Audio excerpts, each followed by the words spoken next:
In a significant anti-narcotics operation, the Kadamtala police, in a joint effort with the North District Detective Police, arrested youth and seized 244 grams of brown sugar. The arrest was made at the Amtala Bazaar area, which falls under the Kadamtala Kurti constituency.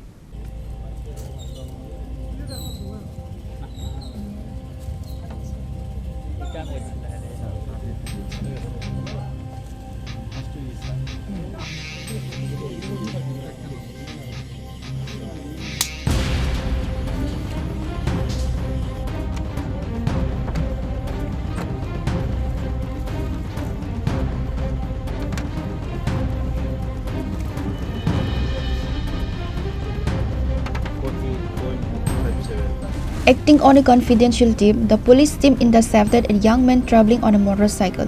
A thorough search of a bag he was carrying led to the discovery of the large quantity of brown sugar. The arrested individual has been identified as Ruel Ahmed, a resident of Ward Number 5 of Kalagangar Park, Gram Panchayat under the Kadamtala police station.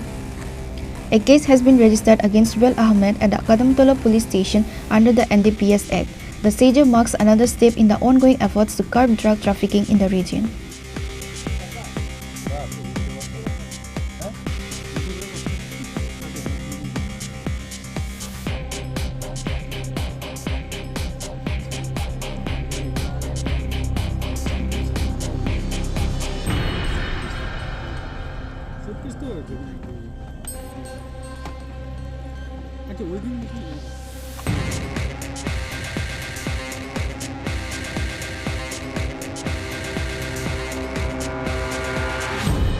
Your report, Chini.